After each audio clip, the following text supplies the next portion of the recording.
Man, we are behaving really tired today. Yeah, it's been It was a long Saturday. I don't know why we're still feeling it. I mean... Yeah. Anyway, so... Very long Saturday, very long week. Was it a long week?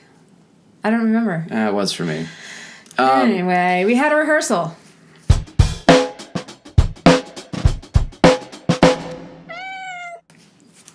We had the first rehearsal for our April showcase. Student showcase? That's our student showcase where, because most of our students are...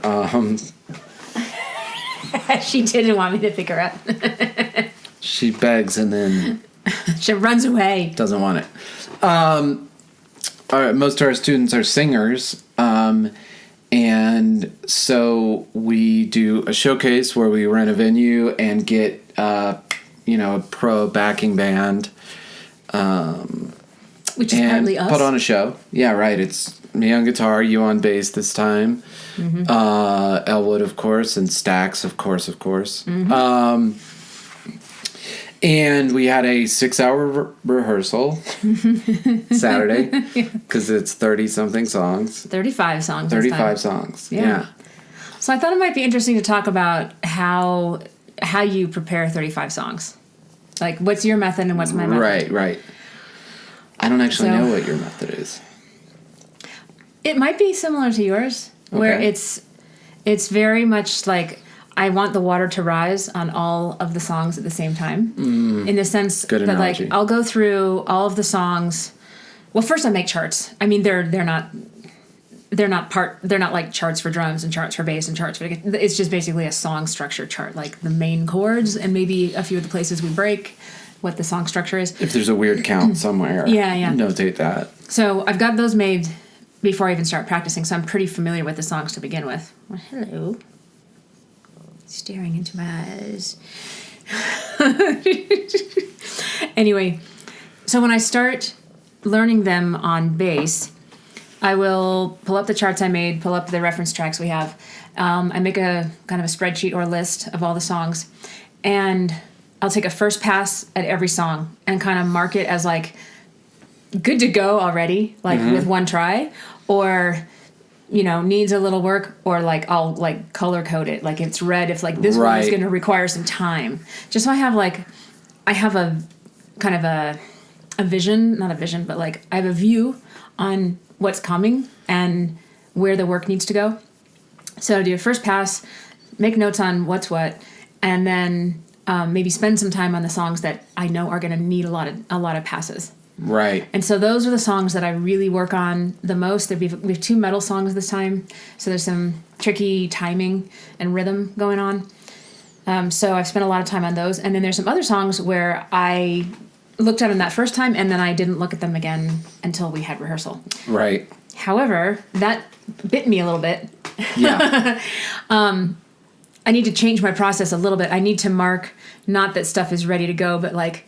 ready with one more run through before the rehearsal, or I need a few more notes. So I use this app called Foursquare, where you can manage your charts and you can write notes and you can type notes onto the chart.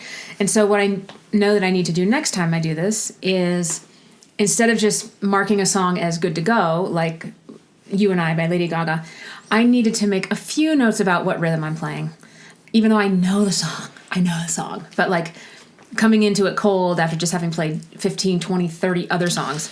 Right. I need to write down some rhythm notes and some notes about where I break and where I come in and just some minor stuff like that, so that, like, I assume when I'm practicing the first time, especially songs I already know, I assume that I'm going to know exactly what to play. I've got the chart, I've got the general gist, I know how it sounds. But the thing is, when you're running through in a showcase or rehearsal that's 6 hours long, there's a lot less brain to go around. Right. Like, I have to assume I'm going to be stupid, and I need to rely more on my notes. Right. So I need to make more notes. Right.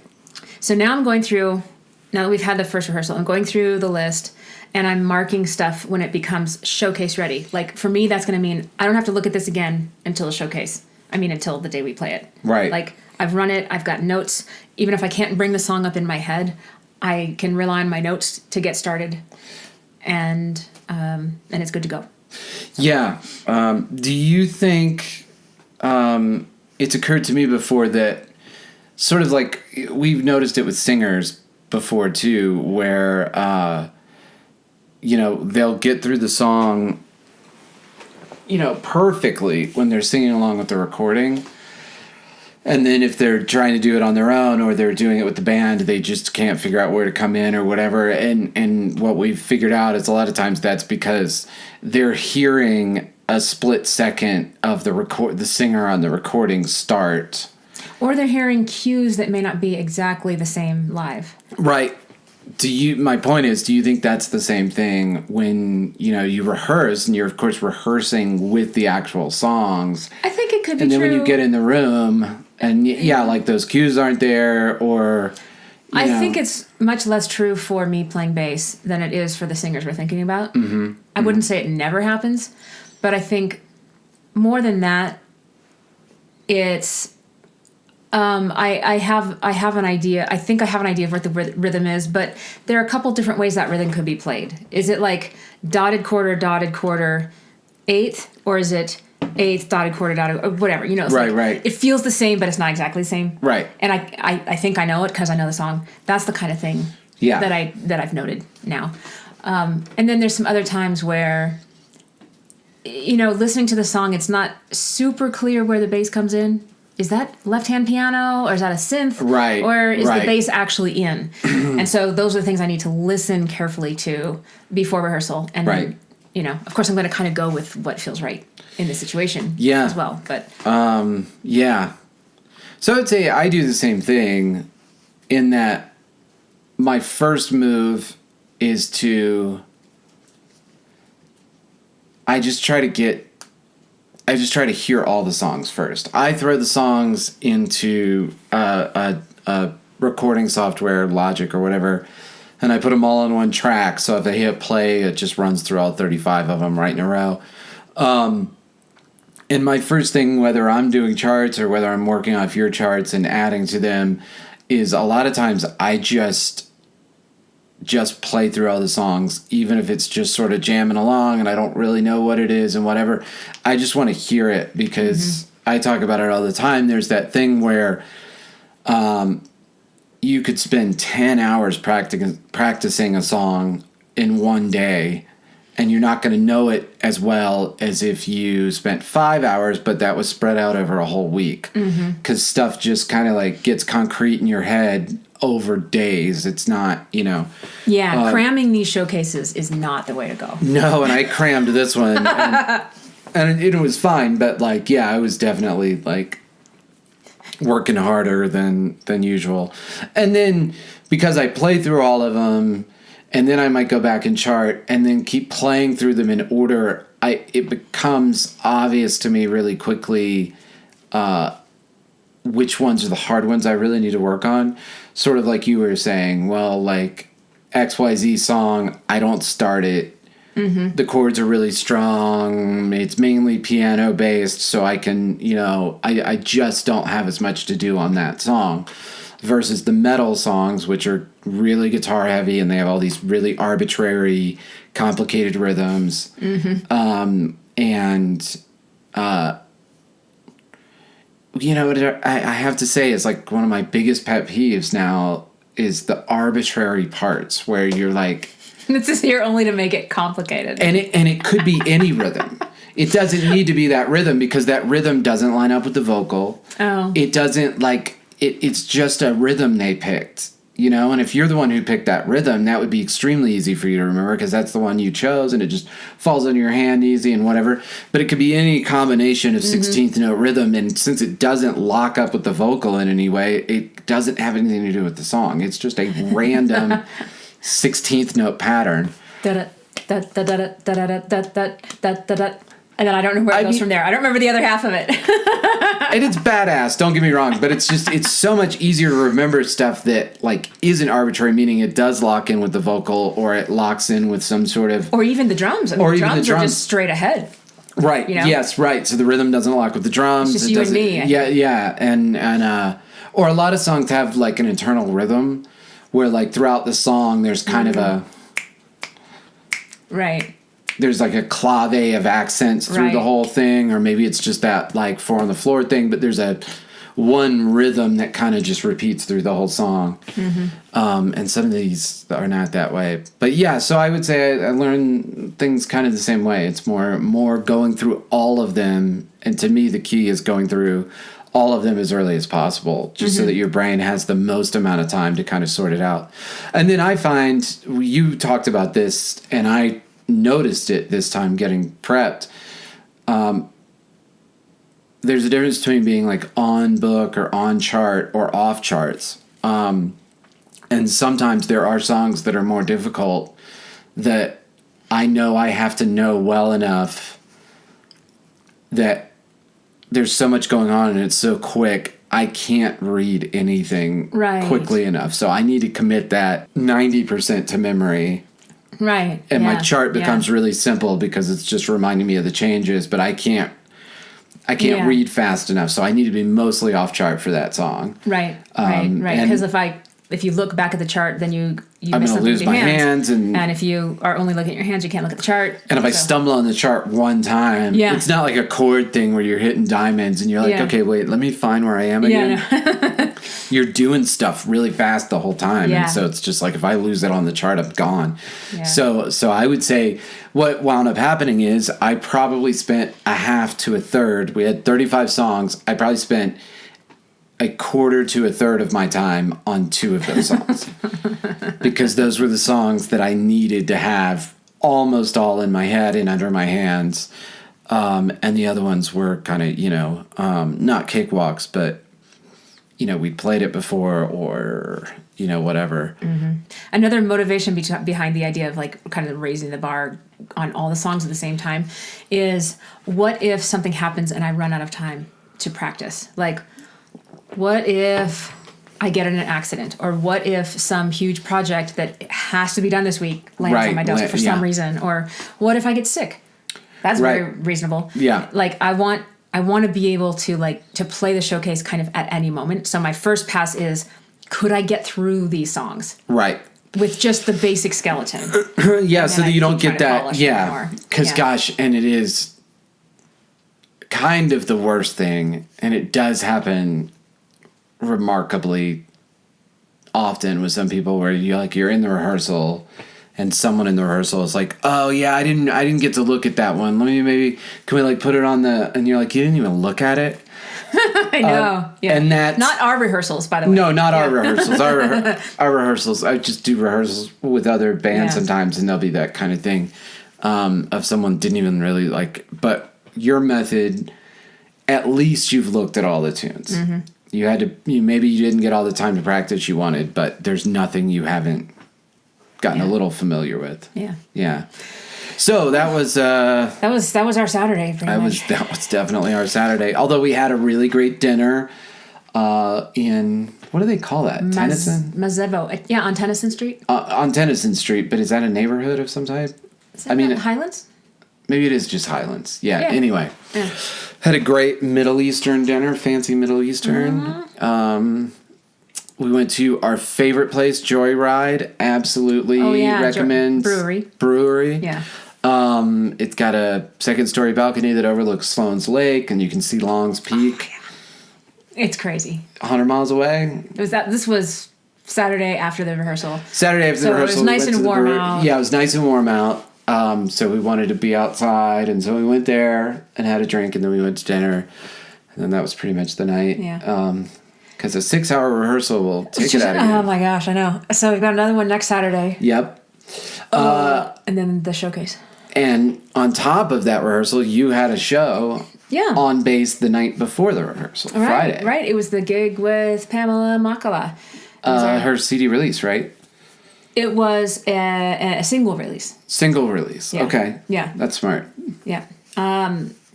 Airplane Mode. Oh yeah, I remember that one. Yeah, yeah. Fun, funky one. So it's an all girl band. All girl. That seems so it's like all girl. We're all little girls. All women band. Yeah. Do not like that voice. I don't like the phrase all girl band. I get it. For people over 30. Yeah. Yeah. For women over 30. Yeah, even then, why mention it? It's people. Right. At the same time, it is notable. At the same time, it's notable, it is notable because it never happens. And because female musicians are still greatly outnumbered. Yeah. So just by literal odds. Yeah. But great drummer, J.J. Jones. Uh-huh. We locked in pretty good. It sounded great. I went to the show. It was... Yeah. Oh, and Shanna in a dress. Okay. Yeah. Oh, my gosh. She was so funny. Oh, first of all, Pamela's show was great. Pamela did really wonderfully. Shanna, I always say Shanna. It's Shanna, who lives in Nashville now, opened. She used to be a voice student of mine. She lives in Nashville now after doing a cross-country bike tour and 60 shows. So she played concerts all the way across the country. She did have a support vehicle. But she biked from San Francisco to Boston, I believe, and played 60 shows. Whew! Starting last year. Yeah, that's wild. Crazy. But she flew out to open, and she's just hilarious. And we were talking about how she should try to play comedy clubs. I need to tell her that. Yeah. Because she's a musician, and she's a great musician, an incredible songwriter. But she's also so funny. Yeah. I won't even try to repeat some of this. You should just check her out. Yeah. I don't tell good jokes. I have seen her before, and she is hilarious. I mean, just great, not just funny songs, but yeah, she's just like the song introductions are just, I know, so funny. Yeah. She's amazing. But you pulled it off. So that was not only, and that was the first gig with that band. So you did a first gig with a band, and then first rehearsal with a new set of songs. So a total of about 50 songs. About 50 songs in less than 24 hours. Yeah, you're right. From evening to the next afternoon. Yeah. Woo! Because you played, 8 to 9:30 or so? Yeah, something like that. Yeah. And the rehearsal started at 10 a.m. and was done by 4. So. Yay. Yeah. So what else did we do? AO music. AO music. Yeah. Yes, you finished. Yeah. Yeah. Now that I finished the cover series, I dove back into What, which we've performed but never recorded. Kind of an old song. I mean, we had a demo. Yeah. Actually, you mostly wrote it. Yeah. And it's funny how you, your original vocal is still in there. The way that you, not demo songs, but the way that you get song ideas down. There's, 3 basses and 2 guitars and 3 layers of fake drums. I mean, there's 808s and 908s. Yeah. And then your voice is like,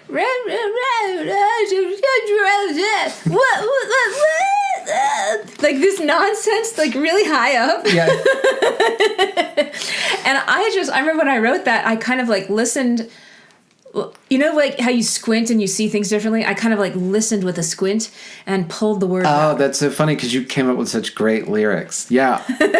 No, and when I have an idea that's really fresh, I just got to get it down, and I don't really, I don't want to sit there and write lyrics. Right, because that takes forever. I've just kind of got the words that are in the chorus or yeah. And then that's kind of the no address method in a way.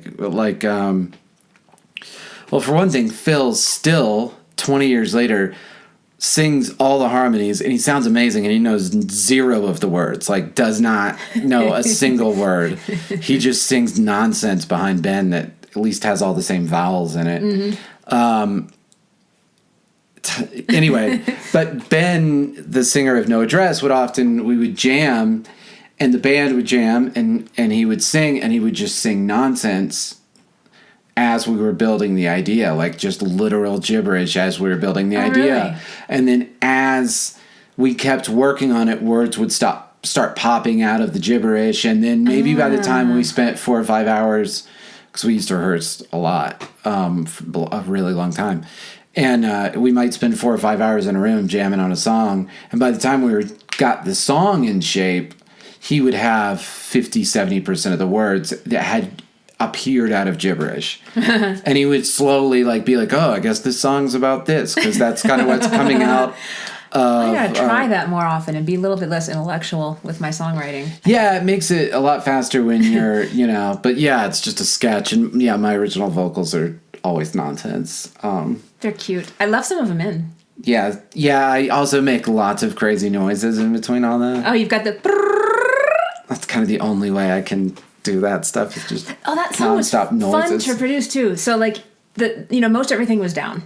Yeah, and right. then I took a shot at producing it because I'm a producer now, and I felt like we needed something percussive and high pitched. And I had a glass of half full water. Can you give me a pencil? Yeah. There was just a glass of half full water sitting on my desk, and I was like, there we go. And I recorded that, and then I pitch shifted it so it goes. Oh, it does, doesn't it? Yeah. It is so cool. Producing. Yeah. And then I added a couple more synth lines, yeah. That's pretty much it. So, new AO song, bottom line. Yeah, they're going to try to do a video too, probably. Yeah. We spent a lot of time Saturday night talking about video concepts, video ideas. I'm also finishing up a few projects.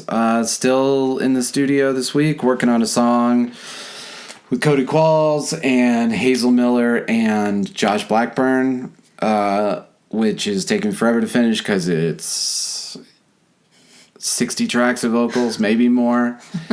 How do you work with that many tracks of vocals? I would get so lost in the project. When I'm being smart, color coding and labeling is a big thing. So you can make the tracks or like the regions or the files, and I can make each person a color, or like one person gets to be a color, and then the harmonies of their harmonies get to be like a lighter shade of red, and then this person's, that's when I'm doing things the right way. But as you know, I don't love organization, so some of it's just brute force, just getting mad at it, and part of your process. Yeah. The real mistake I made with that one is we got Melodyne, the full version of Melodyne, which if you haven't used Melodyne, I thought I could get away with it until I've been using it for the last month or two, and it's so great. It's essential. It's just unbelievably great what you can do with the tuning and timing and tone of vocals. I mean, you can just make a vocal perfect. Even to the point where you can build harmonies. I've been doing that. I think everything since we got Melodyne, everything I've done has had at least one or two built harmonies, because you can shift the vocal enough that you can just take that lead vocal and move it up high enough that now it's a harmony, and then you're able to mess with the formant so you can change the tone so it doesn't sound weird. But yeah, I decided to Melodyne up all those 60 tracks, so that's been a... Oh my gosh. Yeah, it's been a... That's time consuming. That's time consuming. Yeah, it sure is. Oh my gosh. Well, it's got Josh on it and Hazel, so... Yeah. Trying to make it good. Yeah. I'll tell you, I learned my lesson by doing those covers and trying to move quickly. So for what, I think I did maybe 6 takes. Right. Maybe. And then when you open the project, you'll see it's mostly, the final is mostly one take until a certain point and then a different take out with 2 punches. Right. Easy. I feel like I've learned the same thing, which is that, my normal method of beating people up and really working through sections and whatever, I've started to realize that a lot of times you're just not going to get something that different out of people. It'll be better, but how much better is it than the third time they sang it? Rather than just dialing in on all these detailed things. And like a lot of times, I guess you just have to be judicious. There's times it'll improve the whole thing, and there's times that it won't. Yeah. I worked with a singer last week where it was like kind of like, well, you pretty much just do it how you do it, and no amount of talking from me is going to change. And then, certain singers, it's all crazy inflections and stuff, and it's like, so it's some crazy inflection I suggested versus the crazy inflection you were doing anyway. Anyway, that's our week. I think that's pretty much the week. Yeah. Oh, no, I had one more thing. Chris Cardone has invited me to sing with Jacob Warner on a new track that Chris just wrote to mark the loss of a good friend of his last week. Wow. Yeah. So I'm looking forward to working with both of those guys again. Yeah, that'll be a while because Jacob was in Adrienne and for a couple of years. I don't know. I don't even remember. Yeah. Great guys, both of them. It's going to be cool. It's like a massive attacky sort of that's great. Slow thing. Yeah. Yeah. Pretty cool. So always stuff going on. And now, which is the next AO song I'm going to get my hands into? Oh, I can't wait. Yeah, I saw one in a folder just the other day. Oh, gosh, I can't remember what it was. There's a lot. There's a big backlog. Where is that folder? Is it one I can see? It's a Dropbox folder that we share. Okay. Okay. Cool. But it kind of made me think, like, there's a lot of unrecorded... There's at least an album of unrecorded stuff. At least an album of unrecorded stuff. And there was kind of 4 or 5 songs that we were performing live at the end and never got around to that are Solid and Splinter and... I'm not sure if I want to record Splinter. Well, it has a good guitar part. Oh, okay. I'll take a look at it. You never really liked the song. Because it has a good guitar part. Okay. All right. That's long enough for today. Okay. Thank you. Thanks for those of you who are listening. Still can't believe it.